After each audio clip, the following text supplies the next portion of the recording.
Hey, what's up mga bossing? So, problema ko pa rin yung mga daga dito sa aking manukan. Ngayon ang umaga, ayan, may namatay na namang isang sisiw. Medyo malaki na, mag 1 month na sana. So, namatay. Ang una kong ginawa mga boss is yung mga gilid kasi minsan pumapasok yung mga daga sa ilalim. Tapos pumapasok dito sa area na to. So ang ginawa ko, naglagay ako ng yero para hindi naman pumasok. Ngayon ang problema, pwede pala silang umakyat dito, no? Umakyat. So ang ginawa ko, ang talagang dati,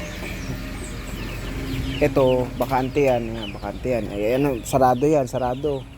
So itong aking brooder nandito yan sa labas. So pinasok ko na lang. Tapos isasara ko to. Ito yung area na yan. Para nandito yung mga sisiw dito. At pagka gabi o hapon, pag uwi ko, dalagay ko ngayon sa brooder. Para iwas daga talaga. Kasi namamatay, sayang eh. Mabibenta ko pa naman sana ng maganda-gandang presyo. Eh mga sisiw ko, 19 na lang kabuok. 70 na lang sila na dati nasa 40. No? 'Di ba? Daming nawala.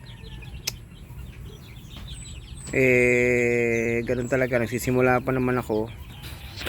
At I'm still learning and I'm still modifying my manukan.